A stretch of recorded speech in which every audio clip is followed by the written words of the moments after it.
Andile Nxitama, talking about the Expropriation Act, MK party member, think also in parliament.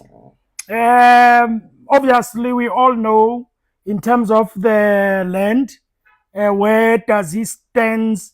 His stance is very simple, You must expropriate the land without compensation, right? Without compensation. Okay, so let's take a listen. All right, that is his stand. Always he's been consistent in that one. Okay, the land must be brought back without compensation.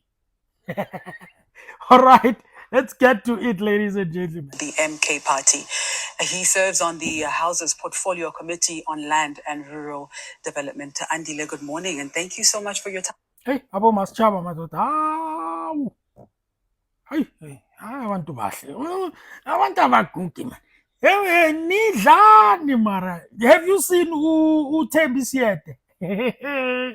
And also, who is that lady? Figures in Connie figures in. These guys they are refusing to get old. Maschaba. Oh, of course. Thank you for the invite, Mas Chava, and greetings to the viewers at home. Now, in your most recent tweet, you posted, or X rather, Ramaphosa had signed the so-called Expropriation Act, which is basically land expropriation without expropriation of land, and the sky is evil. I shall be breaking down the act to show it's a farce and a sellout project. Anyone who thinks Ramaphosa can expropriate land is lost. I mean, you've gone as far as also calling it a con. Could you walk us through your reasons for this stance? Indeed, this act is a colossal betrayal of our people. There's no way where it says land expropriation without compensation. There's nothing fundamentally new from the Apartheid 1975 Expropriation Act, which basically said where land is being expropriated, market-related compensation must be paid. You know, that's a little bit like saying, if I steal your car and you want it back, you must still pay me, the thief of your car. This is what this act is about. And the problem is not really the act. The problem is in the Constitution. Section 25 of the Constitution protects the property of land thieves, as we call them. And it says if you are going to expropriate, you must pay just and equitable compensation. Now, what that means has been clarified by our courts. Just and equitable compensation is market value. So basically, this act says when we want our land, we must go back.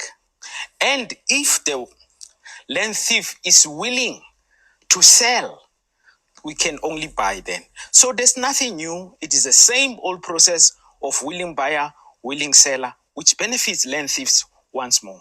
All right. Now, you mentioned Section 25. The progressive forces opposition parties believe that amending Section 25 of the South African Constitution is the only way to effectively address the historical injustices and inequality that are related to land ownership in the country. Now, how do you perceive the current legal framework outlined in this section? Well, it is very clear. You know, some people get confused when they read that section when it says certain matters must be taken in consideration when you expropriate, such as the use of the land, how it was acquired, and so on and so forth. But all that is irrelevant. The matter of land compensation has already been determined by our courts. The court has said, by the way, interestingly, Advocate Nzukaitobi, he sits as the judge in the Land Claims Court. He made a ruling there in the Msiza case where he wanted to take off some of these categories from the financial compensation. That decision was overturned in the appeal court. The appeal court was very clear.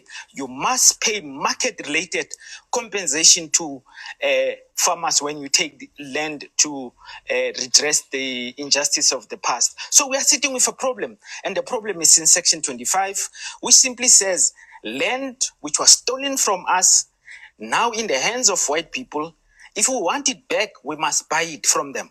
And it's evil. It is unethical. It is unacceptable. And that is why MK Party is going to bring a private members bill to amend Section 25 of the Constitution. And we're taking it back to 1652 with the arrival of Jan van Riebeeck and his gang. And because that's the time all our problems started. We can't talk about land without talking about Jan van Riebeeck's arrival. That is the cut-off date, and MK Party is going to bring this matter back to Parliament, and let's see if these political parties are going to serve our people or betray them again. Now, with that said, Andile, then, as you rightfully put it, would we then not be taking South Africa back to 1952 then in that regard? Because if you look at it, there are significant concerns, and understandably so, that radical land reform could plunge South Africa into great economic disparity. So how do you then propose that we go about this without sinking the entire country into absolute anarchy? You know, we are talking about redress. How can that be not a good thing? When right now, over 70% of the land is in the hands of a minority. By the way, a large portion of South African black people are without food security as we speak. Farmers in South Africa produce for the market and for profits and for exports. They are not addressing the issues of our people. So only from that point of view, in fact, it would be good enough reason to expropriate this land. But you know, we are responding to the hysteria of land thieves. Look, if I'm a thief and I see the police van coming by, I'm going to react in this way. When we say land expropriation, immediately land thieves jump up and down. They're talking about going to court because they are terrified, because they know they do not have legitimate right over this land. Just say expropriation and you trigger them because the guilty are afraid. And we must not pander to these white sensibilities and white fears. This is what has held us back. And the ANC is so terrified of white backlash. And that is why it has given us a Land Expropriation Act which does not expropriate land. This is a serious betrayal of our people. By the way, there were public hearings.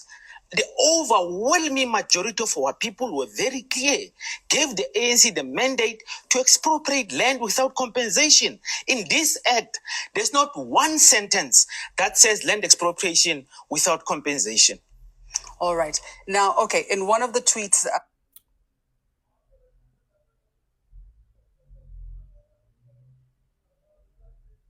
or rather X's, I need to get you... Okay, so this is the thing though, guys, okay? When it comes to the, what is it called? Changing things, okay? When it comes to changing the land, taking the land without compensation, all these things that are very important, in South Africa for black people, there is no way, and I repeat, and I'm going to repeat this many times, there is no way any party, any organization, any institution, whatever it is, okay, that can actually do, for example, do land without compensation, without changing the constitution. There is no way.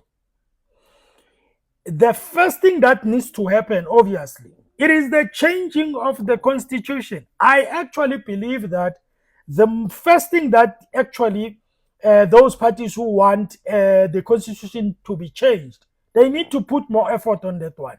Okay, they need to put more effort on that one, because if they don't put more effort on that one, they won't do anything. They will be shouting in the benches. They will be complaining about the land every day, every minute, week in, week out, every day, whatever, right? Without changing the constitution, it's never going to happen. That one you must know, guys. And it's becoming a problem because the ANC, it is busy signing things and signing everything. All right. And if they are slow and they are busy squabbling and busy fighting and whatever, trust me, when the time comes, it will be very, and I mean very difficult to even change the constitution if you don't change it actually now. They need to fight that. And if maybe they are waiting to be in power, or maybe they are waiting to get a majority the next election, whatever, it's not going to be easy. You know, it's not going to be easy, ladies and gentlemen. The only way you can change this land thing, it is if only you change the constitution. Okay? Now, Mr. Mgitama, obviously, we know his stance when it comes to land. Okay, his stance is very straightforward, and I think we all know it. You just give back the land without you being paid. Bring it back for free. That's what he actually believes, you know, and stuff like that. He always use this example of stealing your car, and then after stealing your car, and then you want your car back. You come to me and you say you stole my car. I want my car, and then I tell you that you need to pay me, you know, to give you the car that I stole, you know. So he likes using that example, which I think it's a clear example. Okay, but I will repeat again as I close. There is no way, even in the world, I don't know whether in the world, but there is no way in South Africa where you can change anything that you want to change without changing the constitution. Okay? Ladies and gentlemen, tell me what do you think about this. And please like the video, share, you can subscribe. You can watch the whole interview. It's 12 minutes, so you can go and just check it out, guys. And then you can also comment, I guess, in the page, whatever.